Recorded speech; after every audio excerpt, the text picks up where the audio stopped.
foi o primeiro modelo, foi a primeira referência a se desvincular da Igreja Católica, e onde se originou com Henrique VIII o anglicanismo. Com isso, rompendo diretamente, claro, que com suas ressalvas, não por uma reforma propriamente dita, mas sim por interesses do rei, de querer se casar. A Igreja Católica isso não permitia, então ele resolveu romper com o Papa, rompeu com a Igreja Católica, para fundar o anglicanismo. O que é o anglicanismo? Basicamente um catolicismo que pode casar de novo. Então tivemos essa incidência da reforma protestante na Inglaterra. Por isso que parte dos avivalistas, parte dos reformadores, eles têm a Inglaterra como referência de protesto, porque foi um dos primeiros países a se desvincular do regime católico, a se desvincular do regime catolicista. Então nós temos uma família que nós vamos tratar no dia de hoje, uma família que pertencia à grande saída da Europa, porque estava passando a grande saída da Inglaterra, porque a Inglaterra estava passando por um momento de frieza. Nós vimos que esse momento de frieza ele foi tratado com John Wesley no final do ano passado, e no início deste ano, em janeiro, nós vimos que o avivamento se deu no país de Gales através de um homem chamado Evan Roberts. E nós vamos ver hoje o primeiro grande despertar nas Américas, mais próximos de nós. Por isso que nós vamos descobrir hoje, porque nós temos alguns costumes, certas influências, certos linguajares, é muito por conta do avivalismo nas Américas. Pode passar, por favor. Alguma pergunta até aqui?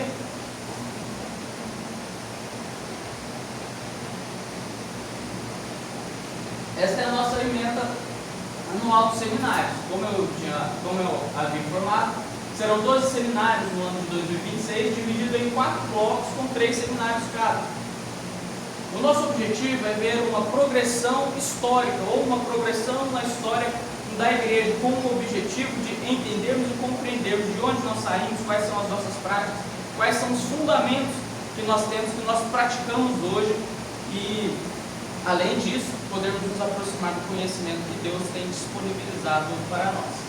E uma ressalva é que não haverá repetição de assuntos, uma vez que a emenda já está feita, não tem por que voltar. Se voltarmos os assuntos já tratados, nós vamos ficar desproporcionais, não vamos conseguir terminar a emenda deste ano, por isso que não haverá repetição de assuntos. Pode passar, por favor. Primeiro bloco a respeito do avivalismo, vimos no primeiro seminário o avivamento galês. Neste segundo seminário veremos o grande despertar, ou o primeiro grande despertar nas Américas. Pode passar. No terceiro seminário vamos falar a respeito do avivamento na Rua Azusa. Alguém já ouviu falar da Rua Azusa aqui? Muito próximo a nós, que aconteceu na Rua Azusa. No segundo bloco temos mais um pouquinho da história da igreja. Vamos falar quando se incidiu as igrejas bíblicas, as igrejas que partiram das missões dos apóstolos, depois de Atos capítulo número 2. Então, o primeiro seminário a respeito da história da igreja, das fundações da igreja, nós vamos falar da igreja em Jerusalém. No segundo seminário falaremos da igreja de Antioquia da Síria. Pode passar. No terceiro seminário falaremos a respeito das igrejas em Samaria e Damasco. No terceiro bloco falaremos dos pais das igrejas, grandes influências tanto filosóficas quanto teológicas, que nós tratamos em interpretações da Bíblia, em interpretações de costumes e, além disso, em práticas que nós temos até hoje. No primeiro seminário do terceiro bloco falaremos de Justino Marte e Irineu. Todos estes, o mais distante dos acontecimentos da Bíblia, estavam mais ou menos há 4 ou 5 séculos depois. Então são muito recentes aos acontecimentos de Cristo. O próprio Orígenes, salvo engano, é do século II, do segundo século. Então eram testemunhas oculares da progressão do Evangelho. O primeiro seminário sobre Justino Marte e Irineu. O segundo seminário a respeito de Atenágoras e Teófilo de Antioquia. No terceiro seminário falaremos de Tertuliano e Orígenes, grandes influências filosóficas e teológicas para a nossa compreensão. No quarto bloco falaremos de apologética. Alguém já ouviu falar em apologética? É a defesa da fé. Nós veremos como se incide a defesa da fé. Nós teremos armas, meios e argumentos para defender a fé a qual nós professamos. Desde uma simples pergunta do porquê você é protestante, até defender bons costumes tidos pelo mundo como engessado, quadrado, tudo pode.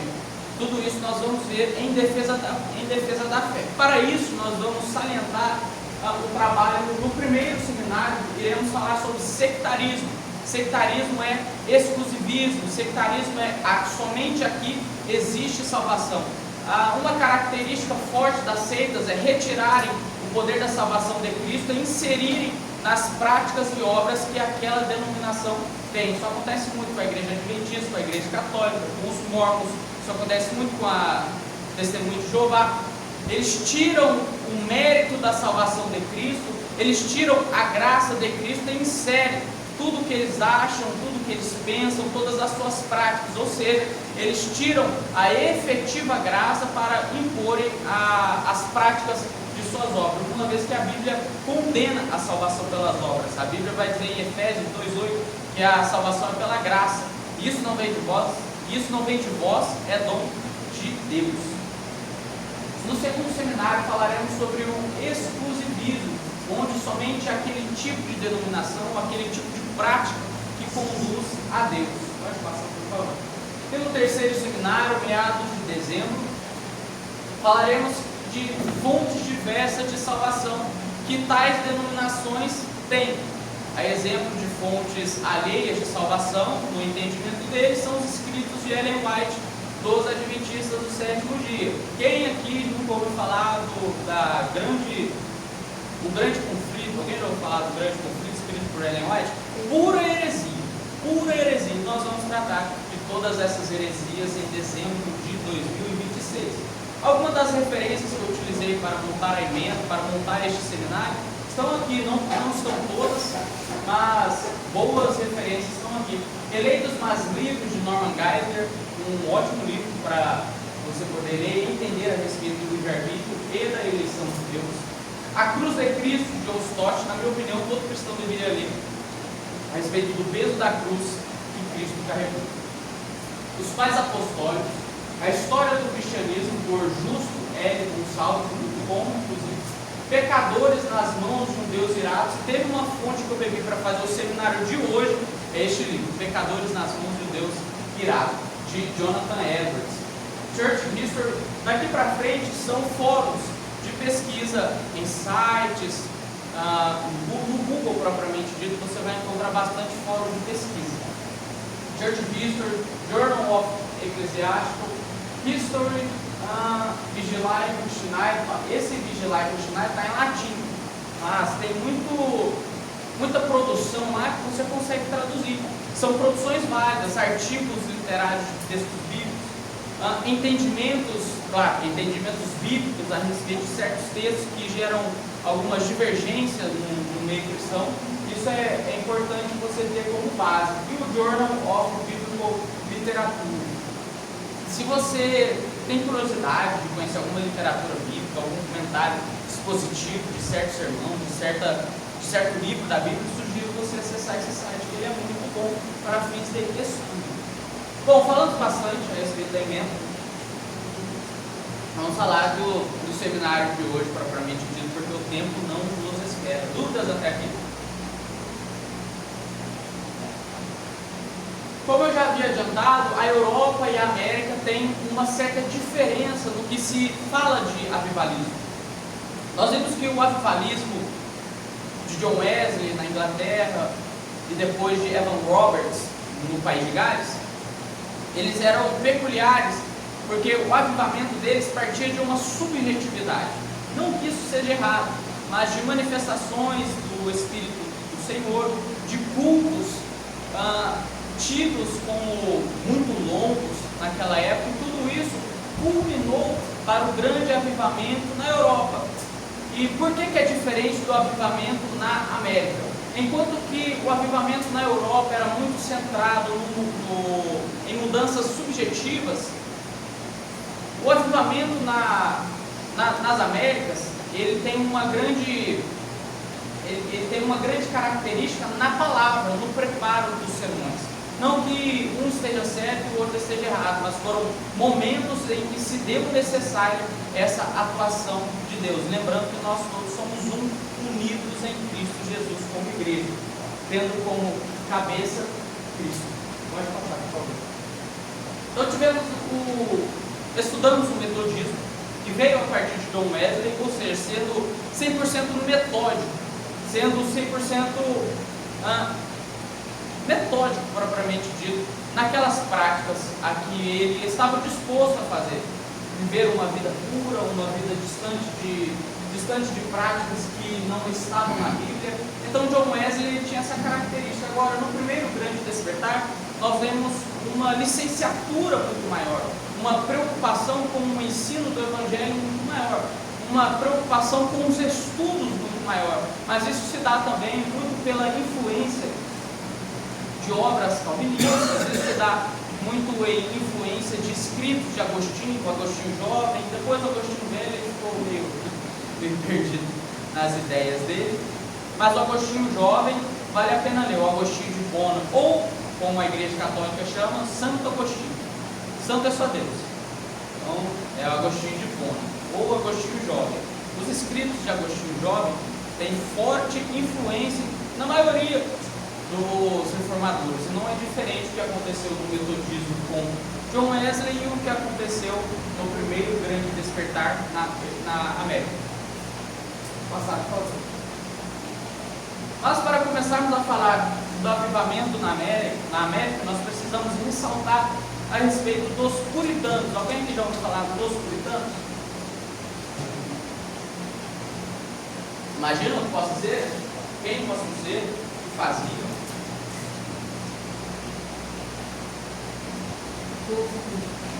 Oi? Sim. Mesmo. Mais alguém falar? O dicionário Cássio falou que eles se purificavam. Tá certo o conceito. É exatamente esse o conceito. Quem eram os puritanos? Eles se originaram na Europa. Alguns no País de Gales, alguns na Escócia, alguns na Inglaterra, mas a maioria na Inglaterra. Os puritanos eram pessoas que eles queriam se voltar totalmente para Deus, ter suas práticas completamente regradas à Escritura. Era basicamente uma compreensão de que eu só faço o que está escrito na Bíblia, o que está fora da Bíblia eu condeno. Isso para tudo, de forma extrema. Os puritanos, eles eram conhecidos por ter uma vida caridosa e piedosa. Eles ajudavam bastante pessoas, faziam bastante trabalho de voluntários, sem querer nada em troca. Este é o DNA dos puritanos. Este é o DNA do que eles levavam, do que eles aprendiam e o que eles propagavam. Este é o conceito geral dos puritanos. Porém, tudo que o ser humano põe à mão, nada é 100% perfeito. Nada do que o ser humano põe à mão continua perfeito. Isso aconteceu, infelizmente, com os puritanos, mas nós vamos tratar isso um pouquinho para frente. O que nós precisamos saber agora é que os puritanos, eles eram pessoas que buscavam ter uma vida piedosa e uma vida caridosa. Eram pessoas que procuravam andar segundo as Escrituras, cumprindo regras de vida, de piedade e de caridade. Então eles foram os responsáveis por propagar o Evangelho nas Américas. E isso tem uma forte influência no que nós fazemos nos dias de hoje. Os nossos evangelismos, as nossas práticas assíduas em falar do Evangelho. Claro, tudo isso parte das Escrituras, mas a prática em si, a tradição da prática de levar o Evangelho se dá muito pelo que os puritanos fizeram. Eles saíram da Inglaterra, porque a Inglaterra começou a passar por um período grande de frieza, e eles foram propagar o Evangelho em outras terras, a saber, nas Américas, que na época não era chamada de Américas, não era conhecida por Américas, era conhecida como a Nova Inglaterra, uma vez que a própria Inglaterra estava colonizando aquelas terras, e depois teve a independência independência dos Estados Unidos, a marcha para o oeste, toda aquela guerra histórica. E eu sugiro que você, aqueles que gostam de estudar história, seria interessante estudar a Guerra dos 100 Anos, estudar a expansão para o oeste, estudar a independência dos Estados Unidos, depois também, claro, a história dos puritanos. Mas os puritanos, eles saíram da Inglaterra e foram para as Américas, para propagar e levar o Evangelho do Senhor Jesus Cristo. Pode passar, por favor. E dentre esses puritanos, eram algumas cidades que eram tidas como Nova Inglaterra. Uma dessas era Massachusetts, que hoje é nos Estados Unidos. E os puritanos, essa migração dos puritanos para a América, teve um homem de notável ideia. O nome dele era John Winthrop. John Winthrop, ele foi o primeiro governador de Massachusetts, onde ele era um puritano, responsável por governar aquela localidade, e ele queria instituir uma cidade referência, uma cidade que seria referência, uma referência em quê? Referência em Bíblia, referência de piedade, em caridade, e a esta prática se deu o apelido de cidade sobre o monte, onde todos olhassem para aquela cidade e a vissem como referência, e a vissem como um manual de boas práticas. Então, este era o objetivo deste primeiro governador, que é o John Winthrop. Winthrop, ele era puritano, mas também foi o primeiro governador naquela localidade de Massachusetts. Pode passar aqui, por favor. Boa pergunta até aqui? Não com o nome propriamente dito, mas depois do anúncio e a propagação das práticas dele, a maioria dos protestantes pode se chamar de puritanos. A maioria, porque basicamente são as mesmas práticas. O que muda é o nome da época. E eles foram taxados assim. Mais alguma pergunta? E essa cidade, ela foi edificada em 1630. Deste modelo bíblico de cidade, onde tinha por alguns princípios a obediência a Deus, a caridade, a fé pública e comunitária, e ser testemunho vivo e notável para todos que olhassem aquela cidade. Todos que olhassem aquela cidade deveriam seguir o exemplo daquela cidade, um exemplo de piedade, um exemplo de fé pública e comunitária. Porém, a história não é flor. Os rumos que a história toma não é um rumo florido, é um rumo cheio de espinho. Isso aconteceu também com essa cidade sobre o mundo, com essa cidade modelo. Pode passar, por favor. E nos anos de 1640, está escrevendo? O que você escreveu? Estava no finalzinho dos princípios. Aí, ó. Ter testemunho vivo e notável. Obrigada.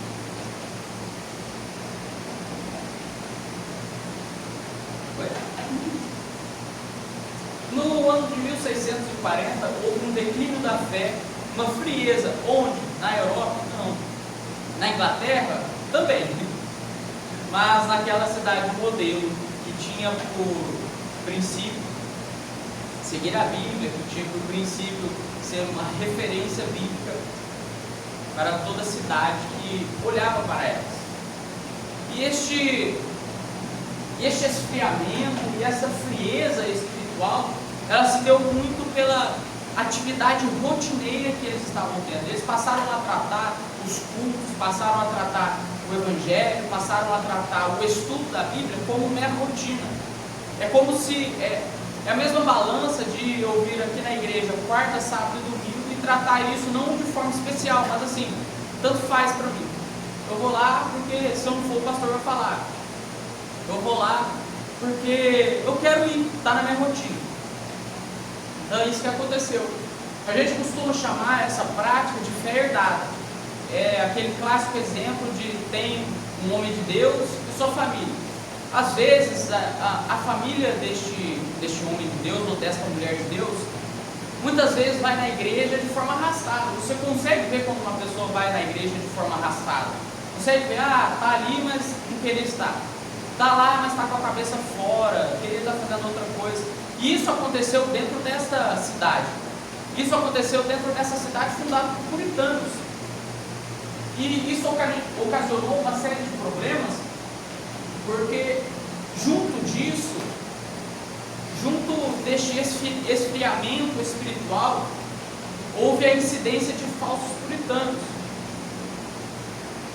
Então, de um lado, nós tínhamos os puritanos que queriam viver uma vida piedosa, uma vida de caridade, uma vida voltada para Deus, e do outro lado, homens que pensavam apenas na edificação de cidades e ganhar recursos com isso, em dominar terras, aplicar os seus regimentos naquela terra e usar os princípios puritanos somente de espantalho, somente de fachada. Mas o que eles queriam de verdade era a dominância e terras. Isso estava longe das práticas puritanas. Isso começou a fazer aquela cidade ruir. Isso começou a fazer aquela cidade ser prejudicada. Por quê? Uma cidade que vive de caridade, uma cidade que vive de piedade, uma cidade que visa tratar todos de forma igual e não a autopromoção, quando passou a ter esse distanciamento das Escrituras e essa aproximação ao que é errado, ela começou a ter uma série de problemas, e um destes problemas foi o esfriamento espiritual, logo com a perda do zelo espiritual. Já não faziam o que faziam antigamente, já não tratavam os cultos da forma que eles tratavam antigamente, já não levavam a palavra de Deus mais a sério como levavam antigamente. Então era isso que estava acontecendo na igreja sobre o monte, ou a igreja referência, a cidade de referência. Pode passar, por favor.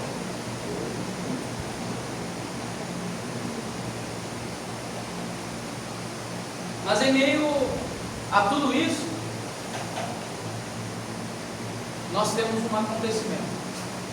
Isso nós chamamos de faíscas do avivamento. Faíscas de um avivamento que se aproximaram. Então, no dia 5 de outubro de 1703, na cidade de Connecticut, nascia um homem.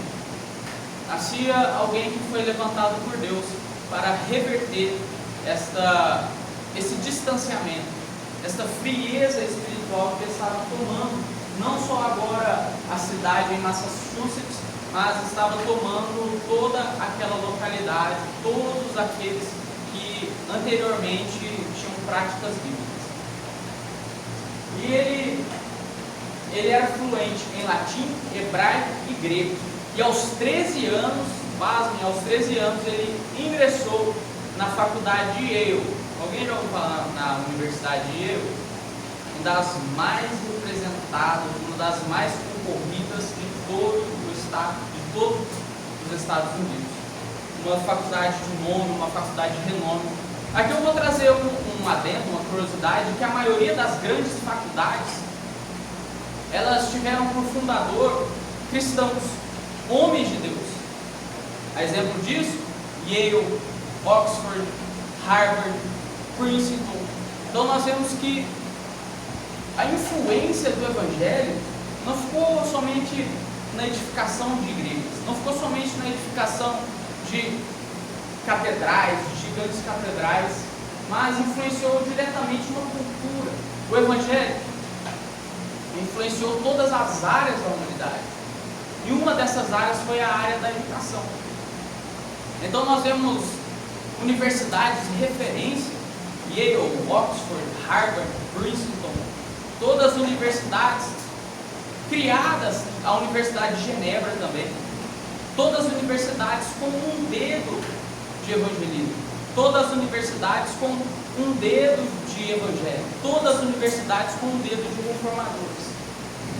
Isso é revigorante para nós sabermos disso, mas revoltante quando nós vemos outras pessoas querendo tirar a centralidade do Evangelho, quando nós vemos práticas que visam reduzir o Evangelho a nada. Isso é revoltante por quê?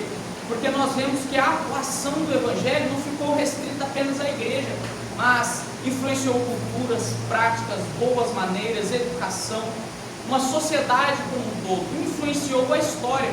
Então, o próprio ateu, quando ele vai estudar numa faculdade de história, ele tem que reconhecer que houve um período antes de Cristo e depois de Cristo. A pessoa que não acredita em Cristo, ela tem que reconhecer que houve um período antes de Cristo e depois de Cristo. Então, para isso, não tem mais discussão. E qual o plano de pessoas, qual o plano de uma sociedade mórbida, qual o plano de uma sociedade pecaminosa nos dias de hoje? Tentar tirar, tentar afastar da igreja, tentar afastar do evangelho todos esses méritos.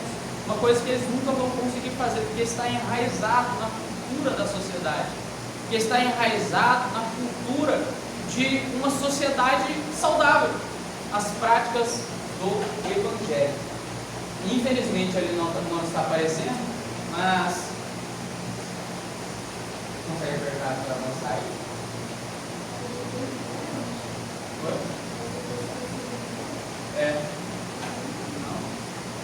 Jonathan Edwards é o nome desse garoto de 13 anos, que aos 13 anos adentrou a faculdade de Yale. Aos 13 anos ele sabia hebraico, aos 13 anos ele sabia latim, aos 13 anos ele sabia grego. Ele era de uma família já de comunhão na igreja. O avô dele era responsável por uma igreja. O pai era responsável por ensinar a ele as boas práticas, os manuais, a ler a Bíblia. Então, desde sempre ele teve acesso a todas essas literaturas. E é deste homem que nós vamos falar hoje. É deste homem que nós vamos ter um exemplo de avivamento em um lugar que já tinha frieza. De um instrumento usado por Deus em um período de frieza que nós vamos tratar no dia de hoje, como foi Jonathan Edwards. Eu sugiro que vocês leiam as obras de Jonathan Edwards. Ele era um exímio teólogo, mas um grande filósofo. Então, as ideias filosóficas dele impactaram universidades. Chegou a impactar a universidade. Pode passar aqui, por favor. E Jonathan Edwards, ele foi ordenado a ser pastor auxiliar em 1726, na igreja que o avô dele era pastor titular, uma igreja em Northampton. Essa igreja de Northampton, ela era uma congregação, era um formato congregacional. Então o avô dele estava como pastor auxiliar, então o avô dele estava como pastor titular, e Jonathan Edwards estava como pastor auxiliar, ou seja, o avô como pastor titular e o neto como pastor auxiliar. Pode passar, por favor. Mas eu quero salientar o que era pregado por Jonathan Edwards. Qual era a centralidade do sermão que ele expunha as informações da Bíblia, a centralidade do sermão dele, que o âmago do sermão que ele professava, que ele pregava, que ele anunciava, o evangelho que ele carregava. Uma característica muito forte dos sermões pregados por Jonathan Edwards é o arrependimento e a soberania de Deus. Pregava muito o arrependimento e pregava muito soberania de Deus. Então tem até uma frase clássica de Jonathan Edwards. Ele fala assim: pastores deveriam pregar sobre a gravidade do pecado e a necessidade dos corações se voltarem para Deus. É uma das grandes frases de Jonathan Edwards, como grandes outras, porque ele foi um grande escritor também. Isso é maravilhoso para os historiadores. Ele escrevia muito, cada coisa que tinha na cabeça dele, ele escrevia um pouco. Mas para nós entendermos o centro do arrependimento e a mudança de vida, nós precisamos nos remeter lá para Gálatas, capítulo de número 2. Então, acompanhe comigo, por favor. Livro de Gálatas, carta de Paulo aos Gálatas, capítulo de número 2. Nós vamos expor um pouquinho desse texto aqui. Quem encontrar, já pode ler o versículo 2, por favor. Subi em obediência a uma revelação, e lhes expus o evangelho que prego entre os gentios, mas, em particular, aos que pareciam de maior influência, para, de algum não correr ou ter corrido em vão. Pode ler 3 também. 3 e 4, por favor. Contudo, nem mesmo Tito, que estava comigo, sendo grego, foi constrangido a circuncidar-se, e isto por causa dos falsos irmãos que se entremeteram com o fim de espreitar a nossa liberdade que temos em Cristo Jesus e reduzirmos a escravidão. Esse versículo 4 do capítulo 2 da carta aos Gálatas, ele resume bastante o objetivo de Paulo com os Gálatas. A igreja da Galácia estava sofrendo uma grande influência do judaísmo, está sofrendo uma grande influência da circuncisão. Tanto que no próprio capítulo 2, Paulo vai falar do dia que ele advertiu a Pedro. Vai falar do dia que ele alertou a Pedro: ao Pedro, olha, você condena os gentios, mas está sentado à mesa com eles. Você vive de duas práticas. Então, nós vemos que a preocupação do apóstolo Paulo com a carta aos Gálatas era fazer eles voltarem novamente a ter uma vida com Cristo. A preocupação deles, a preocupação de Paulo com a igreja da Galácia era voltar a ter as boas práticas bíblicas, onde eles já estavam tendo um sentimento de salvação nas leis, mas a salvação não vem de lei, a salvação vem de Cristo. Então, com isso, estava tendo uma ruptura na igreja da Galácia. E engraçado que parece que os problemas eles sempre se repetem.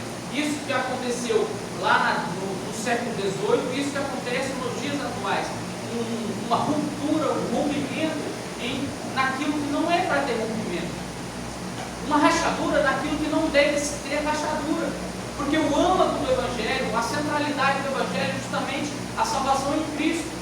E é isso que Paulo estava falando. Falou: olha, vocês, aos Gálatas, tomem cuidado com a legalidade, tomem cuidado com o que estão expondo. Tanto que no capítulo 1, versículo 8, Paulo ele vai falar assim: olha, se descer um anjo do céu, se outro apóstolo falar de outro evangelho para vocês que não seja o evangelho de Cristo crucificado, que ele seja amaldiçoado, que ele seja anátema. Todos aqueles que tentarem pregar um evangelho diferente do que é exposto, todos aqueles que tentarem anunciar uma outra salvação, que sejam amaldiçoados. Isso é extremismo? Lógico que não. Isso é razoabilidade. Não existe salvação fora de Cristo. É isso que Paulo estava falando, e foi isso que Deus usou Jonathan Edwards para levar às Américas, para expor as igrejas que já estavam afundadas em frieza.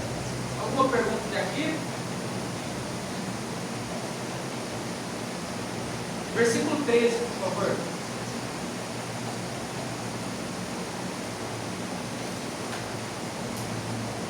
Quem achar pode ler. E os outros judeus também dissimulavam com ele, de maneira que até Barnabé se deixou levar pela sua dissimulação. Nós vemos Paulo tratando um outro problema aqui, o problema do engano. Paulo ele fala assim: olha, até Barnabé estava cedendo à dissimulação, até Barnabé estava cedendo à enganação, estava sendo enganado. Porque Paulo ele quer ressaltar, quer alertar que nós só vamos conseguir resistir às influências do diabo, nós só vamos conseguir resistir às influências da frieza espiritual se tivermos preparados, se tivermos em nossos olhos a venda espiritual de Cristo. Caso contrário, vai ceder. Caso contrário, vai cair.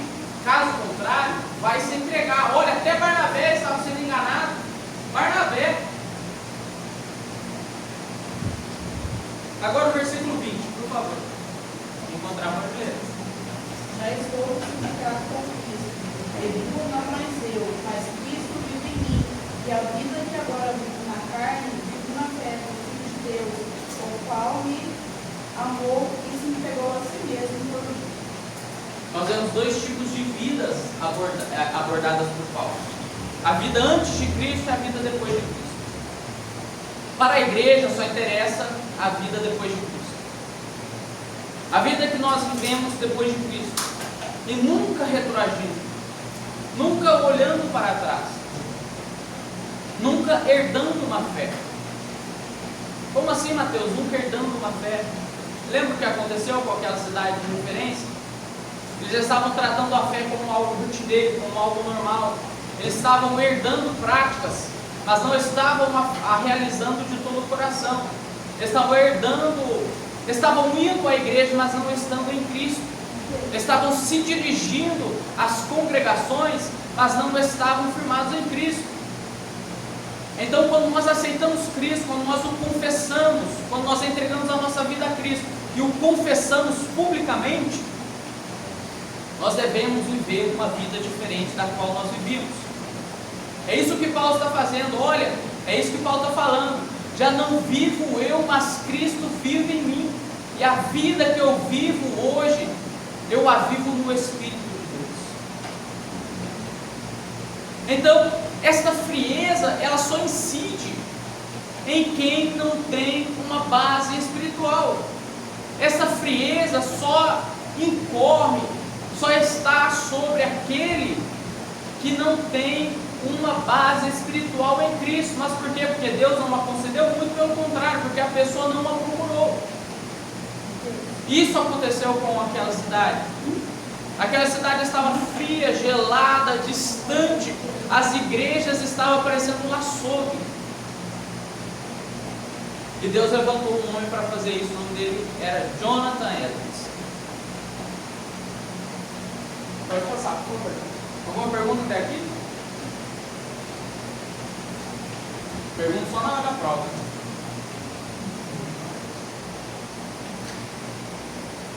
E Jonathan Edwards, por ser um grande avivalista, ele sofreu duras críticas. E a essas críticas nós tratamos como um período. O período das luzes novas e o período das luzes velhas. New Lights ou Old Lights. Hoje eu estou todo internacional. As luzes velhas e as luzes novas. Mas, Mateus, o que eram as luzes velhas e as luzes novas? Alguém imagina que seja?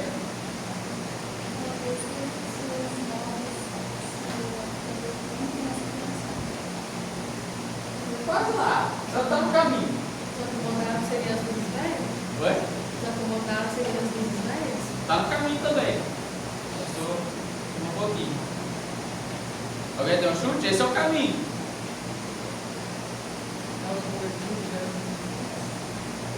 Sai um pouquinho do caminho.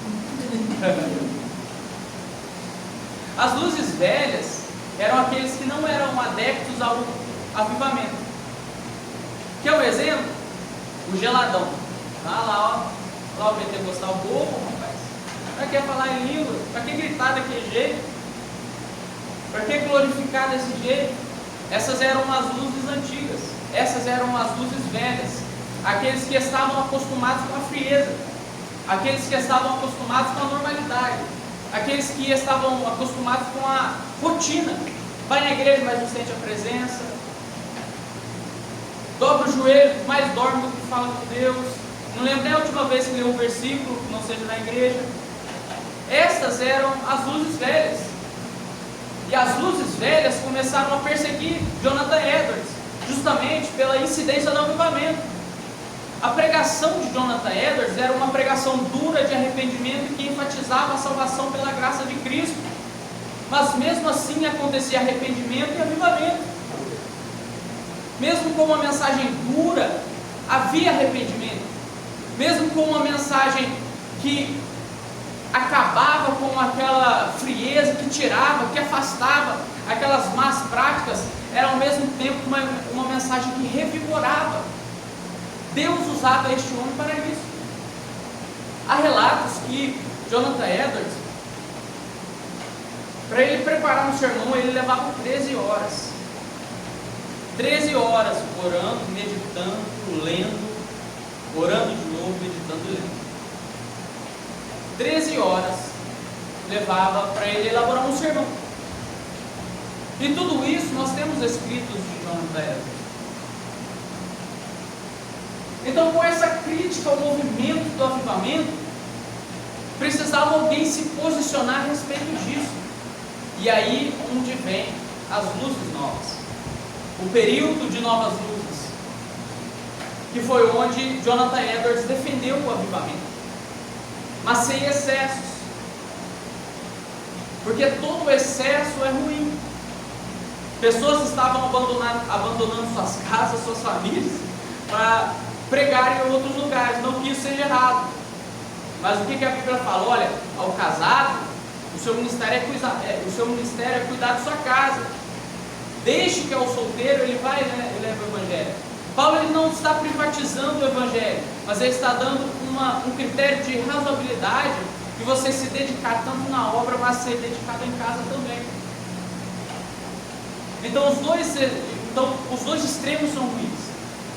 E Jonathan Edwards, ele vai se posicionar nisso. Ele fala: peraí, eu estou do lado das luzes novas. Eu quero ver o avivamento na igreja. Eu quero ver uma igreja avivada e novamente centrada nas Escrituras, mas sem abandono de famílias. Pode passar, por favor. Pode passar, por favor. Em 1741, um dos sermões mais conhecidos de Jonathan Edwards, uma das pregações que mais gerou abalo de Jonathan Edwards, uma das pregações que mais cativaram, que foram ministradas por Jonathan Edwards. Essa pregação se chama Pecadores nas Mãos de um Deus Irado. É um sermão que se chama Pecadores nas Mãos de um Deus Irado. E ele foi pregado em 1741, pode passar aqui, por favor, na cidade de Enfield. Então Jonathan Edwards foi convidado para pregar em uma igreja. Foi pregar nessa igreja com o título do sermão: Pecadores nas Mãos de um Deus Irado. Pode passar, por favor. Ele salientava o arrependimento e a salvação. Há relatos de que, na verdade, Jonathan Edwards ele nem conseguiu concluir esse sermão, porque no meio do sermão existiam pessoas se arrependendo, pedindo oração para ele, querendo voltar para Deus.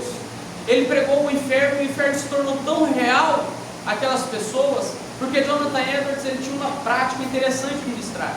Ele ministrava fazendo ilustrações de imagem. Então era um recurso diferente que ele utilizava, mas para a glória de Deus deu certo. Naquela cidade de Enfield, grande era o clamor, grande eram os choros, grande era o arrependimento. Ninguém mais queria estar em passos largos para o inferno, com a pregação chamada Pecadores nas Mãos de um Deus Irado. E tem uma frase interessante nesse livro que fala assim: não há nada que mantenha os ímpios a qualquer momento fora do inferno, senão a mera mão de Deus. A única possibilidade de salvação que existe está nas mãos de Deus. Não existe salvação fora de Cristo. É isso que Jonathan Edwards estava mostrando para aquele povo.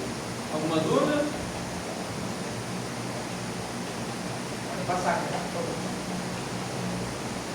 Mas de novo, nem tudo são flores. Alguém tinha que perseguir uma pessoa que falava a verdade. Alguém tinha que perseguir um homem que pregava o evangelho. Isso aconteceu onde? Alguém chuta? Onde isso aconteceu? A perseguição? Onde a perseguição aconteceu?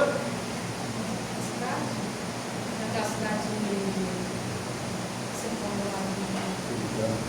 É a cidade de Cana? Sim. Dentro da própria congregação de Jonathan Edwards. O avô dele morreu em 1729. E a partir de 1729, Jonathan Edwards assumiu como pastor titular. E o avô de Jonathan Edwards, ele tinha uma prática, pode passar aqui, por favor. Chama Solomon Stoddard. Era o avô de Jonathan Edwards. O avô de Jonathan Edwards, ele tinha uma prática de ministrar ceia àquela pessoa que tinha boa reputação, aquela pessoa que ninguém tinha nada para falar dela, mesmo que ela não fosse batizada, mesmo que não tivesse confessado a Cristo como seu Salvador. E Jonathan Edwards, ele aboliu essa prática. Ele falou: para tomar ceia aqui na cidade, somente sendo batizado e confessando Cristo publicamente. Que é bíblico. Que é bíblico. Como que eu vou participar do ato mais solene das Escrituras se eu sequer confesso a Cristo publicamente?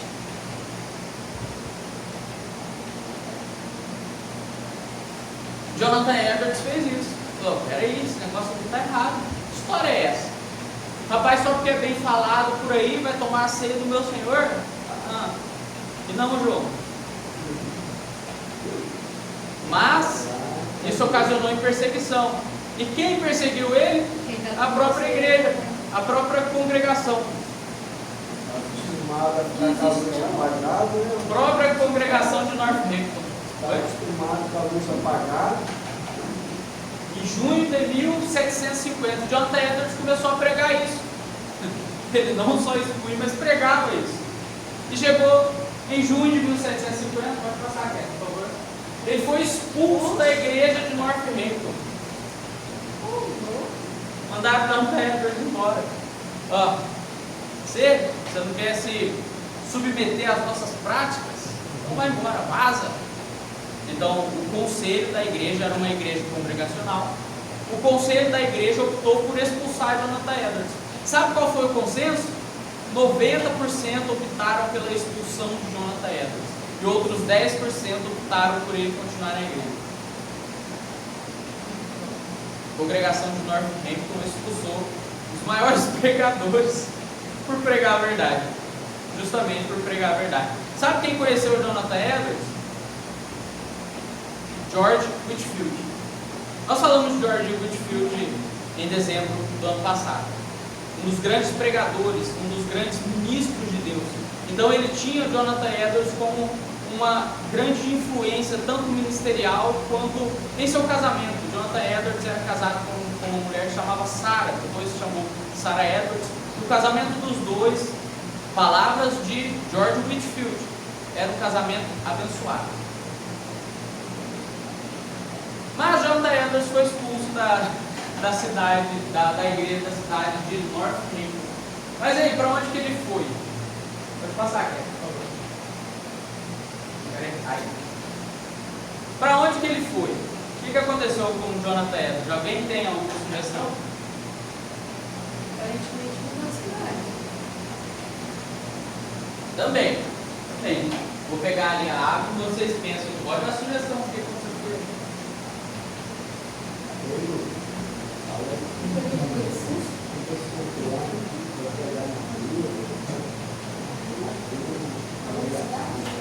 Pegar nas ruas.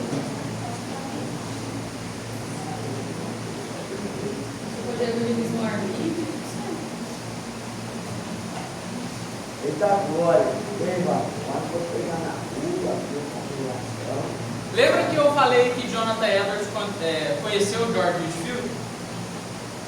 Uma das grandes características de George Whitefield era justamente a pregação ao ar livre.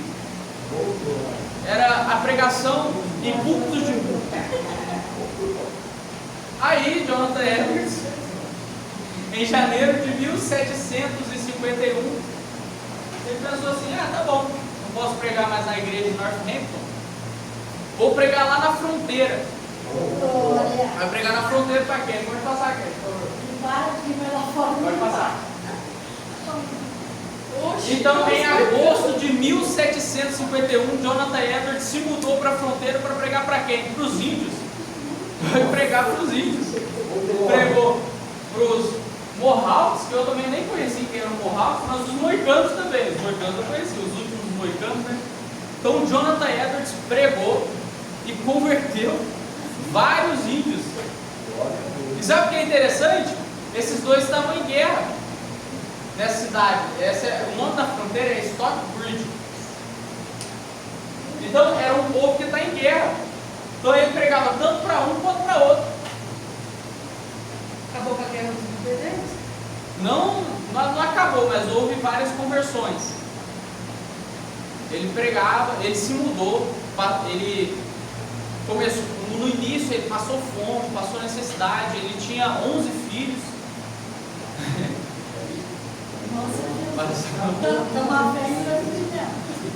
Passou dificuldades naquela fronteira, era uma fronteira oposta a Northampton. Northampton ficava de um lado, então essa fronteira ficava lá do outro lado, Stockbridge. E sim, Jonathan Edwards, em agosto de 1751, foi pregar para os índios. Estava lá pregando. E teve grandes obras por ele elaboradas lá na fronteira, enquanto ele pregava para índios. Pode passar aqui, por favor. Algumas delas é a liberdade da vontade. A liberdade da vontade, pecado original e o fim pelo qual Deus criou o mundo. São 3 grandes obras que Jonathan Edwards escreveu estando na fronteira, pregando para índio em guerra. Então os índios guerreavam entre si e tinham os ingleses tentando colonizar os índios também. Então era uma loucura, imagina, um monte de povo brigando, guerreando, morte, para cima e para baixo. Vai um homem lá com 11 filhos e pregava aquele povo. Haja fé. Haja fé. Pode passar, cara, por favor.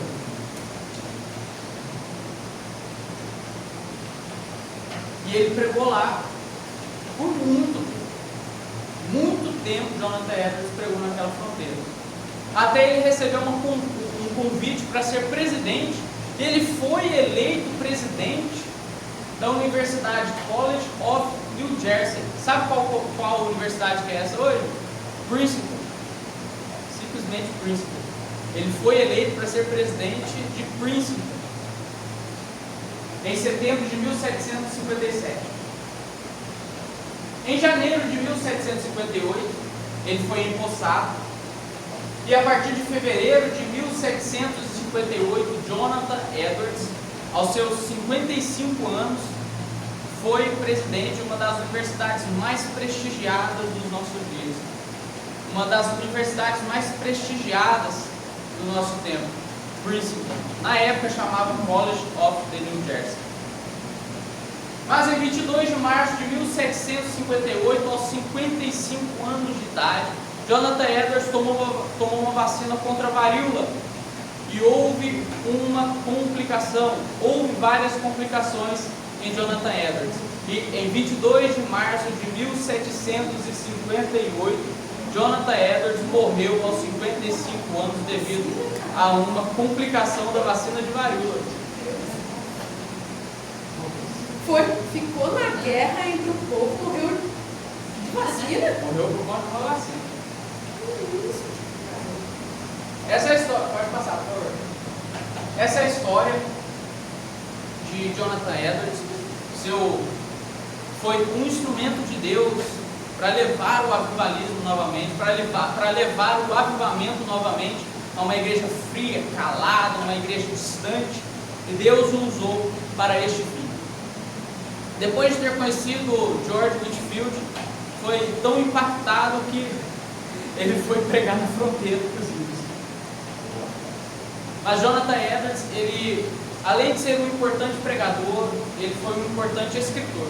Algumas das obras de Jonathan Edwards, na verdade são mais de 70 obras escritas a respeito de Jonathan Edwards, de suas vivências, de tudo o que aconteceu. Tem um homem chamado David Benwell. Ele foi um dos responsáveis por levar o Evangelho. Ele morreu cedo, morreu antes dos 30, por conta de uma doença. Ele foi um principal dos responsáveis por levar o Evangelho aos nativos da América, aos índios. David Benwell. David Benwell. E Jonathan Edwards conheceu ele. Relatos históricos dizem que talvez essa foi uma das grandes influências de Jonathan Edwards a pregar aos indígenas também. E algumas recomendações que eu de coração faço a vocês para pelo menos conhecer, saber alguma coisa. Existe audiobook no YouTube de graça, pessoas lendo o livro. Algumas dessas são Afeições Religiosas, que vai tratar diretamente sobre o tema das luzes velhas e as luzes novas. Pecadores nas mãos de um Deus irado. Se você quer ver como eram os sermões de Jonathan Edwards, se você quer conhecer como ele expunha os textos sagrados, é importante que você leia este livro, Pecadores nas mãos de um Deus irado. É um condensado de sermões de Jonathan Edwards. Junto dele, claro, os pecadores nas mãos de um Deus irado. Liberdade da vontade, aquele escrito na fronteira. Jonathan Edwards, um teólogo do avivamento. Essa é mais uma biografia de Jonathan Edwards. E Jonathan Edwards, uma vida. Caso queira saber mais da história de Jonathan Edwards, aprofunda muito mais na história de Jonathan Edwards, tá bom? Aqui tem algumas recomendações. E foi este o seminário deste mês, no mês de fevereiro. No mês de março, sugiro que vocês não percam, na medida do possível, queremos falar da Rua Azusa. Aí o chicote estrala, tá bom? Eu agradeço a oportunidade, passo para o pastor Paulo.